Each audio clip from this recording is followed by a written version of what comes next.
अब इन क्या है हमारा प्रीपोजिशन, और प्रीपोजिशन के बाद आने वाला वर्ब जो होता है वो वर्ब का चौथा फॉर्म होता है।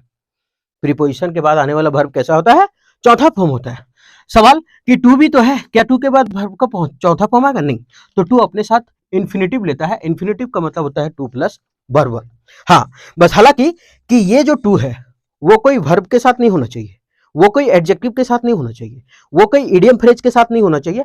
अगर उसके साथ है, इडियम फ्रेज के साथ है, वर्ब के साथ है, एडजेक्टिव के साथ है, अगर टू लगा हुआ तो उसके बाद टू का वर्ब फॉर्म आएगा। जैसे अकस्टम टू, ये साथ में वर्ब के साथ लगा। एडिक्टेड टू, ये भी साथ में आया। मतलब जब भी टू किसी के साथ में आता है ना तो वो वर्ब फॉर्म लेगा। Addicted to, accustom to, with a view to, prone to, addicted to, adhere to, ये सभी के बाद क्या आता है? वर्ब का चौथा फॉर्म। अगर टू प्लस वन है तो इसका मतलब वो एक्टिव वॉइस में है। अगर to plus be plus verb three है तो इसका मतलब वो पेसिव वॉइस में है। तो टू के बाद अगर बी आया तो वर्ब थ्री अगर आ गया तो वो पेसिव में है, और टू प्लस वर्ब वन है तो वो एक्टिव में है। ठीक, चलिए अभी पढ़ेंगे प्रीवियस ईयर का क्लोज टेस्ट है, और हम क्लोज टेस्ट हमारा छोटा होता है, ठीक, लेकिन इसके अंदर जो ग्रामर होता है, हम कि कैसे ऑप्शन को हटाना है ये सीखना है। क्योंकि हम लोग सरकारी स्कूल से हैं तो हम लोग ज्यादातर कोशिश क्या करते हैं कि जो भरा जाए बस वो मिल जाए, है ना।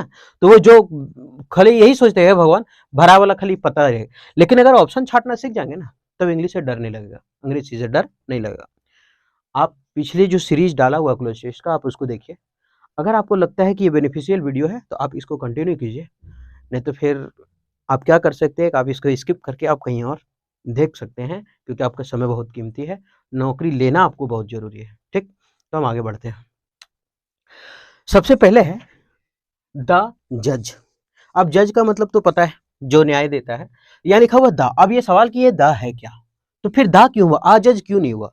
देखिए ये क्लोज पैसेज है, क्लोज पैसेज बीच से दिया हुआ रहता है, ठीक, और बीच से दिया हुआ रहता है तो क्लोज पैसेज में अगर आ गया है तो इसका मतलब वो सही है, क्योंकि बीच से उठा के देता है। तो द जज। अब द जो है उसको हम लोग बोलते हैं डिटरमिनर। क्या बोलते हैं उसको? डिटरमिनर। यानी कि आर्टिकल बोल लेते हैं। आप सोचिएगा डिटरमिनर क्या है, तो ठीक है आर्टिकल बोल लेते हैं। और आर्टिकल कितना होता है? तीन गो, एक ए होता है, एक एन होता है, और एक द होता है। इस द को हम प्रीसीडिंग नाउन कह सकते हैं। प्रीसीडिंग नाउन इसलिए कह सकते हैं क्योंकि नाउन के पहले आता है, ठीक। आर्टिकल को प्रीसीडिंग नाउन कह सकते हैं। तो ये ए एन और द। तो सबसे पहले ये है कहानी क्या, तो ए और एन जो है वो इंडिफिनिट आर्टिकल है, ठीक। ये क्या है? इंडिफिनिट आर्टिकल है, और ये द जो है वो डिफिनिट आर्टिकल है। अच्छा, इंडिफिनिट और डिफिनिट होता क्या है? तो इंडिफिनिट का मतलब अनिश्चित जिसका संख्या का पता हमको है ही नहीं, और द का मतलब होता है डिफिनिट जिसका संख्या का पता हो। जैसे मान लेते हैं अगर हम बोले कि पक्षी उड़ती है, तब हमको संख्या का पता है क्या? नहीं, दुनिया के सारी पक्षी उड़ती है, तब वहां लगेगा ए या तो एन, जरूरत के अनुसार ए या तो एन। अच्छा, ए कहां लगेगा और एन कहां लगेगा?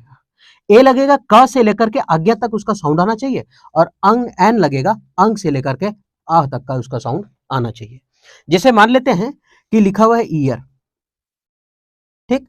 अब यहाँ ईयर हम लोग क्या करते हैं ना गलती, कि ईयर ऐसे लिखते हैं, जबकि ये ईयर नहीं येयर लिखाता है। ये लिखाता है येयर, या तो फिर ईयर पढ़ सकते हैं, येयर लिखाता है। अब हम लोग अगर ईयर लेंगे तो आ वाला में आ गया ईयर, ई हर सही दुर्ग ही, तो हम लोग भर देते हैं एन ईयर, तो वो हो जाता है गलत, क्योंकि इसका जो हम लोग प्रोनाउंसिएशन करते गलत कर देते हैं। येयर पढ़ाता है ये, तो ईयर या येयर पढ़ते हैं, और ईयर मतलब यही वाला ये है ना। तब फिर या आया तो का ख गोलम आ गया ना, तब यहाँ होता है अ ईयर, इसलिए अ ईयर मिलता है देखने को, ठीक। तो ये थोड़ा सा था। अगर एन भरना है तो वही ऑरेंज आया तो ओ आया, ठीक। और ये तो है, जैसे मान लेते हैं बनाना, तो बी आया ना, तो बी आया तो बा आया, और यानी का से आज्ञा तक कोलम बा आया, तो इसका मतलब वहां क्या होगा? ए। जैसे हम लिखे बनाना, तो यहाँ क्या भरेंगे? ए। क्यों? क्योंकि ये बा से स्टार्ट हुआ, और का से आज्ञा तक में आता ना ब, तो वहां हो जाएगा ए। आगे बढ़े, ये थोड़ा सा बेसिक चीज था। तो ये हुआ इंडिफिनिट आर्टिकल, ठीक। जैसे हम बोले कि पक्षी उड़ती है, तो दुनिया के सारे पक्षी उड़ती है, तो इसका मतलब वो इंडिफिनिट है तो उसमें ए और एन लगेगा। लेकिन बोले कि पक्षी उड़ रही है, तो इसका मतलब हम निश्चित बता रहे हैं कि देख रहे तभी बोल रहे हैं कि पक्षी उड़ रही है, देख के बोल रहे हैं ना कि पक्षी उड़ रही है। तो इसका मतलब ये थोड़ी कि दुनिया का अभी इस टाइम सारे पक्षी उड़ रही है, कुछ बैठल होगा, कुछ सुतल होगा, कुछ तो होगा, कुछ ढपाल होगा, कुछ भी तो कर रहा होगा। तो इसका मतलब हम जो देख रहे हैं, जैसे गाय दूध देती है, का पूरा गाय दूध देती है, दुनिया का हर गाय दूध देती है। लेकिन बोलेंगे अगर गाय दूध दे रही है, इसका मतलब खाली ऐसा थोड़ी कि अभी अगर कोई उसको दूध गार रहा है तो सभी पूरा भारत में एकदम बैठ गलती नहीं तीरे खाती, ऐसा तो नहीं है। तो इसका मतलब गाय दूध दे रही है तब दे रही। अगर मत कुल मिला के अगर देख के बोल रहे हैं तो दा, जिसको देख के बोल रहे हैं आंखियों से मिला करके देख, दा गे भजी दा, ऐसे तब देख करके बोल रहे हैं तो दा, और अगर नहीं देख के बोल रहे तो फिर ए है। ठीक, तो ये हो गया थोड़ा समझने वाला। लेकिन अगर ये आर्टिकल के बाद अगर एक वस्तु है तो इसका मतलब वो नाउन है। अगर आर्टिकल के बाद दो वस्तु है तो इसका मतलब पहला एडजेक्टिव है, दूसरा नाउन है। अगर आर्टिकल के बाद तीन वस्तु है तो पहला एडवर्ब है, दूसरा एडजेक्टिव है, तीसरा नाउन है। अगर चार वस्तु है तो चौथा का काउंट नहीं करते।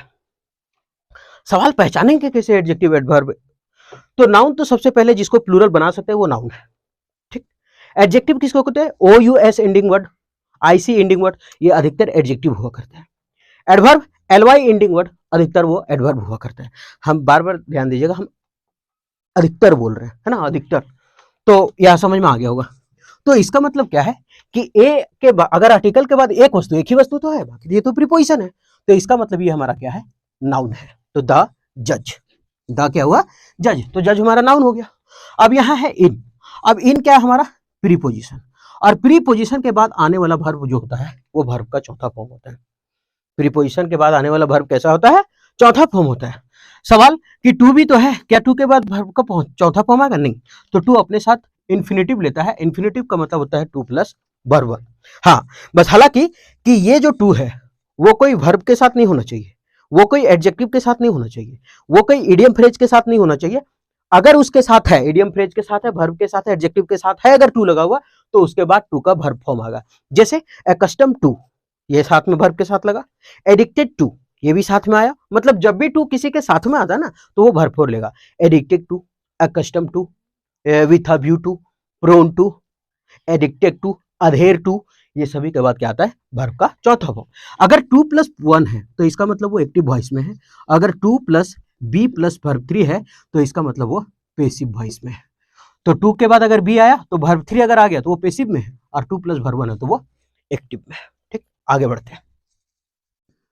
तो ये तो हो गया कि ये नाउन था, ये प्रीपोजिशन है। अब यहाँ आप बोले कि साला अभी टेकला कहल को कि प्रीपोजिशन के बाद वर्ब फोर आता है, ये कहाँ है?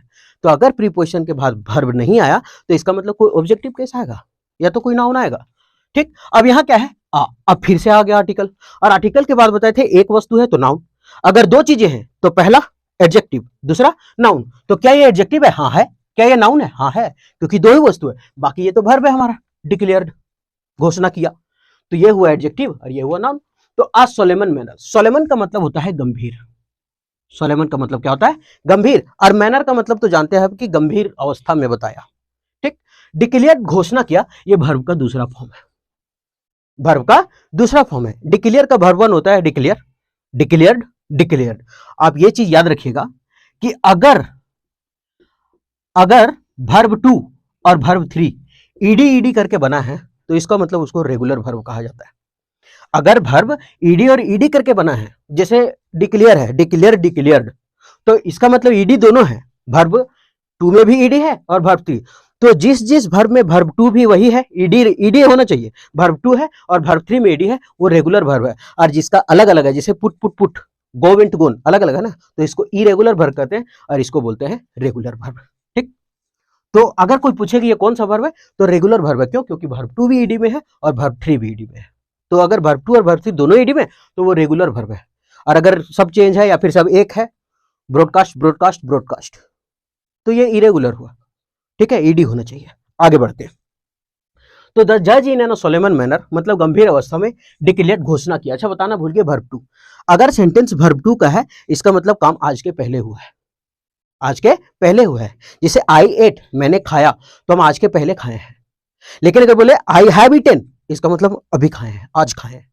तो अगर वाक्य में, अगर सेंटेंस में वर्ब टू है तो काम आज के पहले हुआ, मतलब पास्ट का है। और अगर हैव हैज लगा, आई हैव ईटेन, तो इसका मतलब आज खाना खाए हैं। ठीक, या फिर अगर पास्ट का प्रभाव अभी तक रहे तब भी हैव प्लस वर्ब थ्री होगा। पास्ट का प्रभाव कैसे? जैसे मान लेते हैं कि उसका घर में बाप मर गया इसलिए आज वो खुश है।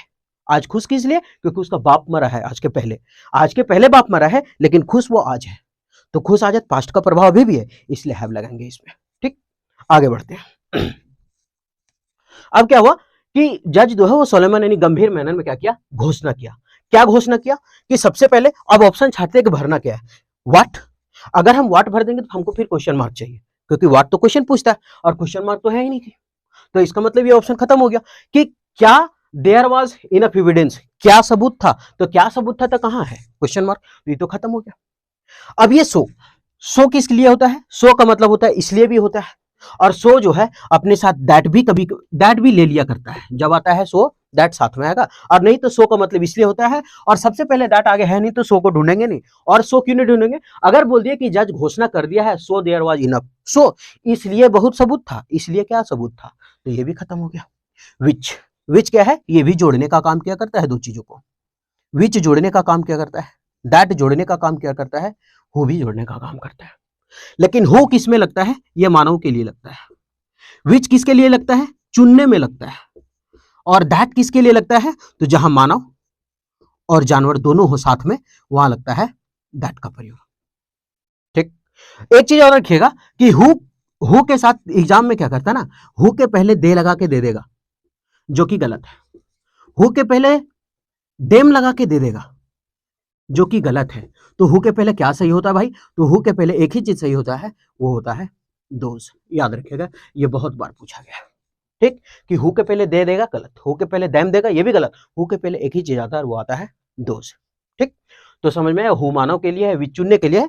जैसे of the 5 persons which is your father, अब बोलेगा कि साला यहाँ आदमी है, बाप को बता रहा है, तो फिर हु क्यों नहीं लगाए, of the 5 person which is your father, लेकिन वहां चुनना है कि पांचों में से कौन तुम्हारा बाप है, जे सुंदर होकर खींच के लान में ये खुश है कि नहीं, तो ऐसे, तो पांचों पर्सन में से बाप तुम्हारा कौन है, तो इसका मतलब चुनने का बात है, और चुनने का बात है, इसका मतलब which. Of the 5 pens which is yours, of the 5 pens which is yours, तुम्हारा कौन सा है, तो चुनने का बात है, ऐसा। तो समझ में आ गया, दैट दोनों के लिए लगता है, जानवर और आदमी के लिए। तो यहां तक समझ में आया होगा अभी तक। ठीक, आगे बढ़ते हैं। आगे क्या है कि अब यहां क्या है, अच्छा ये तो खत्म हो गया, विच भी खत्म हो गया, क्योंकि वहां कोई सेंस ही नहीं है चुनने का। अब बचा दैट कि जज जो है वो गंभीर अवस्था में घोषणा किया, अभी हिंदी में बोलेंगे कि जज ने घोषणा किया कि, फट से वो मुंह हमको की, तो की का इंग्लिश क्या होता है, दैट। तो यहां तो क्या बोले, की आया ना, तो जब की आया तो इसका मतलब यहां हो जाएगा दैट, क्या हो जाएगा, दैट की द जज इन अ सोलेमन मैनर, वो सोलेमन मैनर में घोषणा किया कि देयर वाज इनफ एविडेंस। अच्छा, there was enough evidence, there. अब एक चीज बताते हैं, ये जो देयर है ना बड़ा इंटरेस्टिंग है हो, बहुत। देयर जो है वो हमेशा इन्वर्जन लिया करता है, क्या लिया करता है, इन्वर्जन। अच्छा, इन्वर्जन का मतलब होता है उल्टा, मतलब पहले उसका क्या आ जाएगा, वर्ब, बाद में आएगा उसका सब्जेक्ट। मतलब हम लोग अगर सेंटेंस लिखते हैं तो क्या लिखते हैं, राम रन्स, राम दौड़ता है, राम रन्स, राम दौड़ता है। लेकिन अगर देयर आया ना तो ये सब्जेक्ट है, ये वर्ब है, हमेशा तो यही लिखते हैं। लेकिन अगर देयर आए तो वो इन्वर्जन का काम करता है, यानी ये वर्ब पहले हो जाएगा और ये हो जाएगा बाद में, ऐसा होता है देयर। तो अब समझिएगा कि देयर के बाद क्यों आया है, देयर के बाद क्यों आया है आवाज, क्योंकि देयर है और देयर इन्वर्जन लेता है, मतलब वर्ब अपने साथ लेता है, तो इसलिए वर्ब पहले दे दिया है। इसको लिंकिंग वर्ब भी बोल सकते हैं, ठीक है, हेल्पिंग वर्ब भी बोल सकते हैं अगर मेन वर्ब के पहले है तब। तो देयर है, अब देयर के बाद वाज है, तुरंत वर्ब आया, बाद में इसको दे दिए हम इनफ एविडेंस। अच्छा, वाज क्यों दिए, आखिर एविडेंस है, सबूत है। सवाल है कि एविडेंस में कभी भी उसको एस लगा करके प्लूरल नहीं बनाते हैं। अच्छा, एविडेंस में एस लगा करके प्लूरल नहीं बनाते उसको कभी, एविडेंस जो अनकाउंटेबल है, इसको गिन ही नहीं सकते। अच्छा, एविडेंस, अब आप लोग बोलिए कैसे, एविडेंस कैसे मिलके बना, आपका सिग्नेचर से, आपका फोटो से, आपका सबूत से, सब चीज मिलके बनता है एक सबूत, सब चीज मिलके बनता है। तो ये खुद प्लूरल है, तो फिर इसको मतलब ये खुद सब कुछ मिलके बना है, ठीक है, ये सब कुछ मिलके बना है, इसलिए इसको हम अनकाउंटेबल बोलते हैं। अब सवाल यहां है इनफ, ये इनफ का कहानी समझिएगा थोड़ा। अगर इनफ आपको लगाना है तो एडजेक्टिव के बाद लगेगा, एडजेक्टिव के बाद आएगा इनफ।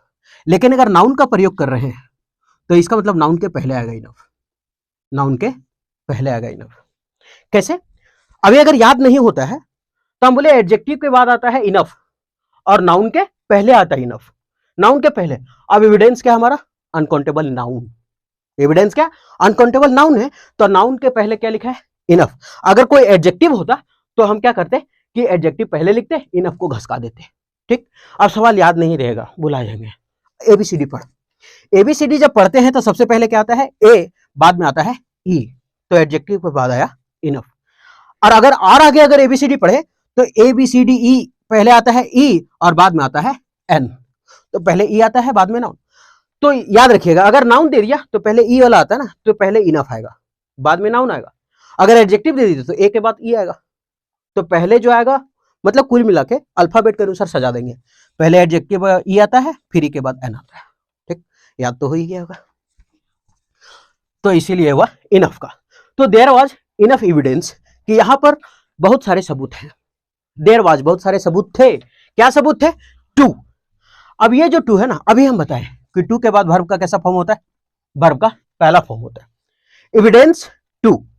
अब किसके लिए, अब टू सबसे पहले वर्ब का पहला फॉर्म ढूंढेंगे, वर्ब का पहला फॉर्म, वर्ब का पहला फॉर्म, वर्ब का पहला फॉर्म, वर्ब का पहला फॉर्म खत्म, चो तक ले रहा, सब वर्ब का पहला फॉर्म है। अब थोड़ा सा देखना पड़ेगा। तो evidence to check that, check करने के लिए सबूत है नहीं, किसी को अगर अपराधी है तो उसको साबित करने के लिए सबूत होता है ना, टेस्ट करने के लिए सबूत है, बहुत ज्यादा नोन है ऐसे करेगा क्या, टेस्ट नहीं होगा। रिजल्ट, परिणाम, रिजल्ट कब निकलता है, लास्ट में। और यहाँ रिजल्ट का अभी तो खाली सबूत पेशे किए थे, रिजल्ट कौन चीज है, कुछ नहीं। अच्छा, रिजल्ट के साथ अगर हम इन लगा दिए ना तो इसका मतलब होता है परिणाम। रिजल्ट के साथ अगर हम इन लगा दिए तो इसका मतलब क्या होता है, परिणाम होता है। ठीक, तो ये भी खत्म हो गया क्योंकि रिजल्ट तो दे नहीं रहा है, टेस्ट कुछ कर नहीं रहे और चेक भी नहीं कर रहे थे, इसका मतलब होता है प्रूव। अब प्रूव का मीनिंग आपको जानना होगा, प्रूव का मतलब होता है साबित करना, प्रूव मतलब साबित करना। तो यहां लिखा हुआ है कि एविडेंस टू प्रूव दैट, मतलब साबित करने के लिए उसके पास बहुत सारा सबूत था साबित करने के लिए, तो यहां हो जाएगा प्रूव और पहला का आंसर था दैट। आगे बढ़े, मैक्स, मैक्स तो नाम है, हैड। अब ये हैड का कहानी थोड़ा समझ ले। ये जो एच है, एच के साथ हमेशा वर्ब का तीसरा फॉर्म आया करता है। एच का मतलब क्या होता है, हैव, हैज, हैड, और ये तीनों क्या है, तीन गो, तो इसका मतलब इसके साथ हमेशा क्या आता है, वर्ब का तीसरा फॉर्म। लेकिन अगर इसके साथ बिन लग गया ना तो इसका मतलब वो जो सेंटेंस है वो पैसिव वॉइस में, और अगर केवल छुच्छे वर्ब थ्री है तो इसका मतलब वो एक्टिव वॉइस में। ठीक, तो हैव हैज हैड के साथ वर्ब का तीसरा फॉर्म एक्टिव में, अगर बिन लगे तो वो पैसिव में चला जाएगा। तो हमको हैव हैज हैड के बाद अब वर्ब थ्री ढूंढना होगा। ठीक, तो यहां लिखा है कि मैक्स हैड, इंडीड मतलब होता है वास्तव में, लिख लीजिएगा, इंडीड का मतलब वास्तव में। तो मैक्स हैड, अब यहां ढूंढेंगे वर्ब थ्री क्योंकि अभी बताएं कि हैव हैज हैड के बाद वर्ब थ्री आता है। Max had Indeed, still verb one है, खत्म हो गया, इसको काट देते हैं। स्टोल वर्ब टू है, काट देते हैं। स्टीलिंग वर्ब फोर है, काट देते हैं। बचा क्या, स्टोलन। वर्ब तीसरा कौन सा, इरेगुलर, क्योंकि ईडी तो है नहीं, है ना। तो Max had indeed stolen his neighbour's cat, कि मैक्स जो था वही वास्तव में अपना पड़ोसी का बिल्ली चुराया था। ठीक, अच्छा हिज क्या, अभी यहां हिज पॉजिटिव एडजेक्टिव है। एक कमेंट में सवाल आया था कि हिज पॉजिटिव प्रोनाउन है कि पॉजिटिव एडजेक्टिव, तो ये दोनों है, हिज दोनों है, लेकिन ये पॉजिटिव एडजेक्टिव तब होता है जब वो किसी को हक दर्शाता है। यहाँ हक दर्शा रहा है कि नाइबर्स का बिल्ली था तो उसका हक है, इसलिए पॉजिटिव एडजेक्टिव है, बाकी जो छूट गया पॉजिटिव प्रोनाउन होगा। ठीक, तो वास्तव में क्या किया था, स्टोलन, यहां लिख देते हैं तीसरा नंबर का ए। ठीक, कि वास्तव में नाइबर्स का पड़ोसी बिलाय चुराया था। आगे, दिस वाज, अब वाज है क्योंकि यहां सिंगुलर है। ठीक, दिस वाज अ, अब ये क्या है, दिस वाज अ क्राइम, ये कौन सा क्राइम है, सोबर क्राइम है, शालीनता, सोबर का मतलब शालीन, मतलब सादगी भरा, बहुत अच्छा।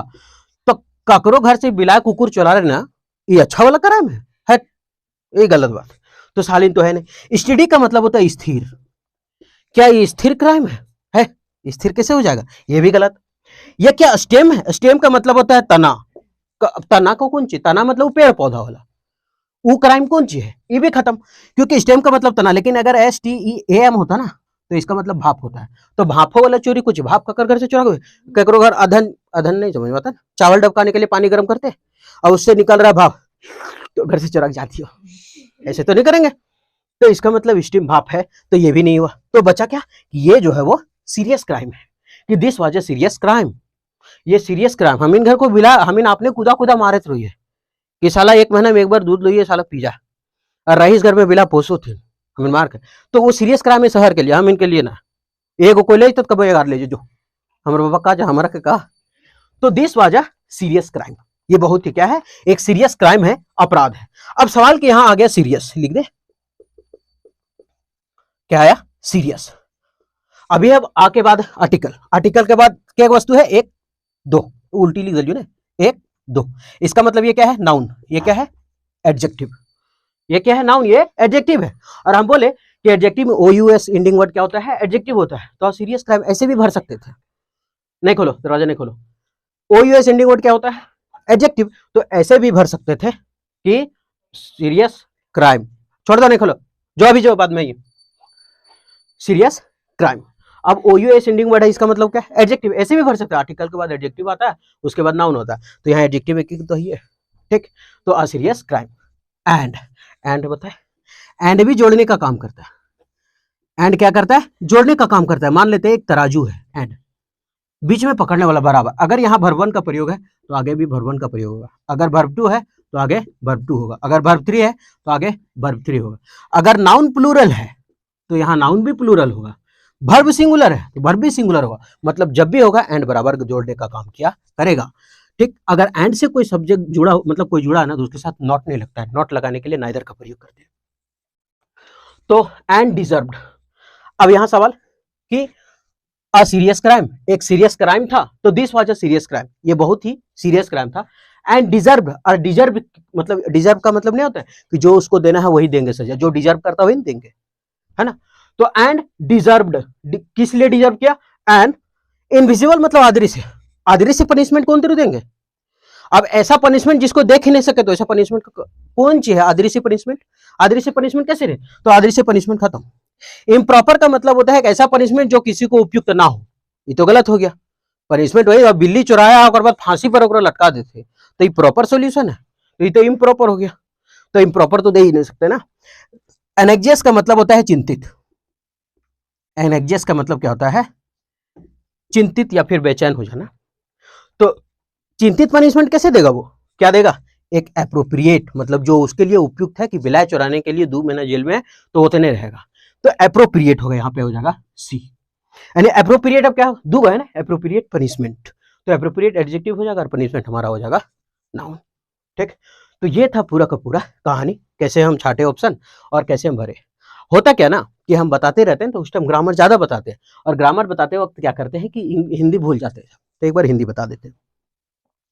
द जज इन ए सोलेमन मैनर, जज जो है वो गंभीर अवस्था में डिक्लेयर घोषणा किया दैट की देयर वाज इनफ एविडेंस, कि यहाँ पे बहुत सारे सबूत थे, टू किसके लिए, टू प्रूव दैट, ये साबित करने के लिए कि मैक्स हैड इंडीड, जो मैक्स है वास्तव में, मैक्स जो है वास्तव में स्टोलन चोरी किया है हिज नाइबर्स कैट, अपने पड़ोसी के बिल्ली को, ठीक। आगे, this was a serious crime, ये एक बहुत सीरियस अपराध है, अपराध था, एंड और डिजर्व्ड, और जो उसको डिजर्व करता है, जो उसके लायक है पनिशमेंट वो मिलेगा, एंड अप्रोप्रिएट पनिशमेंट, और जो उसको डिजर्व करता है वही पनिशमेंट उसको क्या करेगा, मिलेगा, ठीक।